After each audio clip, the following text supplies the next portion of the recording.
Sobat Kata Dokter, siapa sih yang tidak tahu tentang penyakit paru TBC atau tuberkulosis? Pencegahan dan pengendalian TBC memerlukan deteksi dini, pengobatan yang tepat, serta edukasi masyarakat mengenai pentingnya mengikuti seluruh rangkaian pengobatan untuk mencegah penyebaran dan komplikasi lebih lanjut. Untuk menambah pengetahuan tentang penyakit ini, saya Dr. Gama akan menjelaskan selengkapnya hanya di channel Kata Dokter.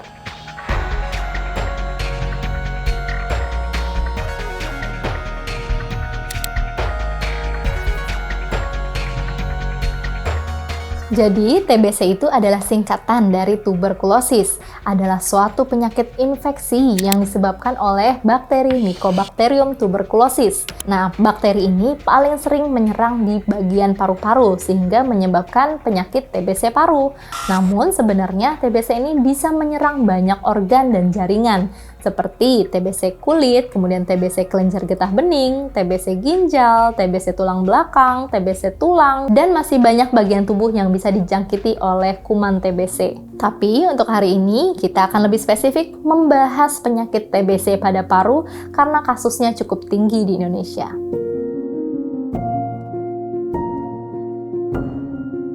Jadi, penyakit TBC disebabkan oleh bakteri. Bakteri yang menjangkiti adalah Mycobacterium tuberculosis. Nah, bakteri ini biasa dikeluarkan oleh seseorang penderita TBC melalui droplet saat seseorang tersebut batuk, bersin, bahkan saat berbicara. Kuman TBC bisa keluar ke dalam udara bebas lalu terhirup oleh seseorang yang memiliki daya tahan tubuh yang rendah. Nah, pasien-pasien biasanya yang mudah terkena adalah pasien usia anak, kemudian juga pasien lansia, pasien dengan penurunan daya tahan tubuh atau konsumsi obat steroid, atau mungkin pasien dewasa yang memang kontak erat terus-menerus dengan pasien TBC atau sedang dalam kondisi yang tidak fit.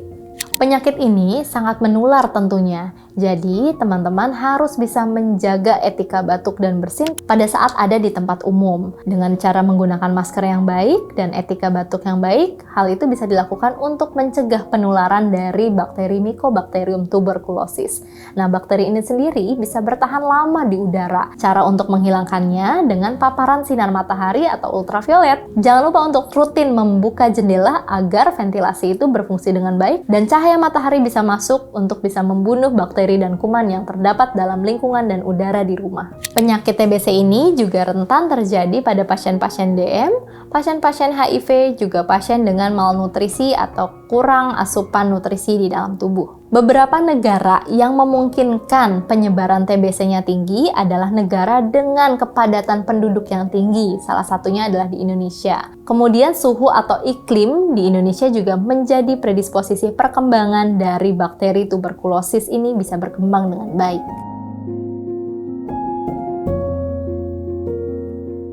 Jadi, dari ciri-ciri TBC, yang pertama ciri khasnya adalah batuk terus-menerus. Batuk ini bisa terjadi 2 minggu sampai dengan 3 minggu bahkan lebih.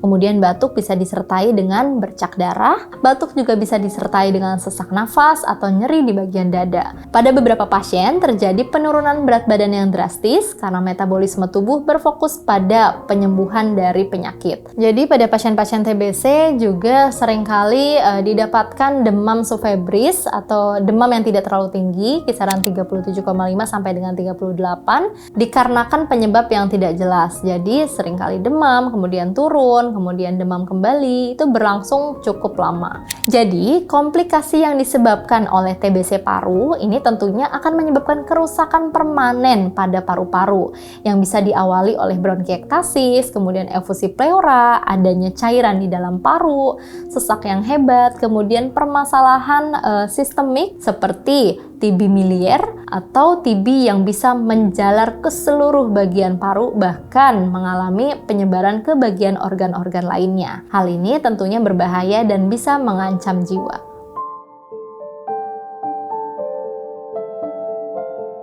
Jadi pada seseorang yang mengalami kontak erat dengan pasien-pasien TBC bisa diberikan profilaksis atau obat pencegahan seperti mengkonsumsi isoniazid. Namun jika sudah tegak diagnosa baik dengan pemeriksaan dahak, pemeriksaan darah ataupun pemeriksaan ronsen, seseorang bisa mulai diberikan terapi obat antituberkulosis atau OAT. Nah, pemberian OAT ini harus dijelaskan dengan baik karena konsumsinya cukup panjang, cukup lama. Harus didampingi juga oleh seseorang yang mampu memantau konsumsi obat tersebut. Obat yang dikonsumsi adalah rifampicin, isoniazid, pyrazinamide, etambutol, dan ada beberapa obat lainnya apabila masuk dalam kondisi resisten. Nah, obat ini dikonsumsi selama 6 bulan, bisa sampai 9 bulan, bahkan bisa sampai 12 bulan. Ada yang dikonsumsi oral atau diminum, ada juga yang disuntikan pada beberapa kasus. Sobat Kata Dokter, dengan melakukan terapi yang tepat, pasien-pasien TBC bisa disembuhkan sampai tuntas. Jadi, jika seseorang terjangkit TBC, jangan lupa untuk harus minum obat-obatan sampai dengan selesai tanpa terputus sedikit pun. Dengan kepatuhan minum obat yang baik, seseorang bisa kembali pulih dan sembuh dari penyakit TBC.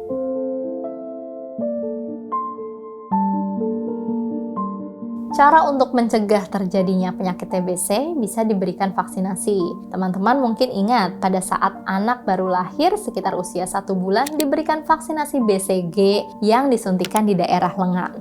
Vaksin tersebut berfungsi untuk mencegah dan mengurangi komplikasi yang terjadi apabila seseorang terjangkiti tuberkulosis. Bisa juga diberikan profilaksis atau obat pencegahan apabila seseorang masuk dalam kategori kontak erat. Contohnya dalam satu rumah ada seseorang yang terkena TBC, maka anak-anak atau orang dengan daya tahan tubuh yang rendah bisa diberikan profilaksis atau obat pencegahan untuk mencegah terjangkiti TBC. Lalu, menghindari kontak terhadap pasien-pasien TBC dan jangan lupa untuk melakukan etika batuk dan bersin yang baik.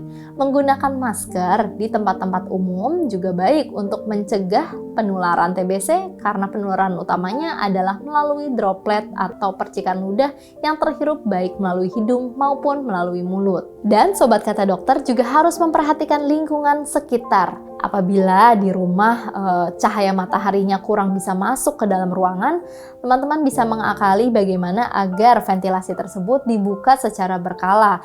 Jendela, pintu yang ada di sekitar rumah rajin dibuka agar cahaya matahari dan sinar ultraviolet bisa masuk dan membunuh virus ataupun bakteri yang ada di dalam ruangan. Hal tersebut bisa dilakukan untuk mencegah penularan dari penyakit-penyakit, salah satunya adalah tuberkulosis. Nah, jadi apabila teman-teman mengalami gejala seperti yang tadi telah dijelaskan, terutama batuk yang berkepanjangan dan tidak ada habisnya, batuk lebih dari 2 minggu, bisa disertai oleh bercak darah, disertai dengan sesak, masalah pernafasan seperti nyeri dada, teman-teman bisa langsung mengkonsultasikan kepada dokter.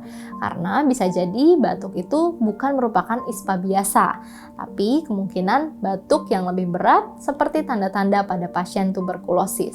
Jangan takut untuk mengkonsultasikan kepada dokter karena dengan diagnosa yang tepat dan cepat akan menentukan tingkat kesembuhan yang tinggi. Ingat ya, pasien TBC bisa disembuhkan dengan terapi yang tepat. Secara keseluruhan, tuberkulosis atau TBC masih tetap menjadi tantangan kesehatan global yang memerlukan perhatian serius dan upaya terpadu. Deteksi dini dan pengobatan yang tepat adalah kunci untuk mengendalikan penyebaran penyakit ini. Nah, Sobat Kata Dokter, kalau kamu nonton sampai habis, jangan lupa ya, tinggalkan emoji ini di komentar. Kamu berhak sehat, jangan sampai sakit berlanjut. Saya Dr. Gama, sampai bertemu lagi di episode berikutnya. Bye!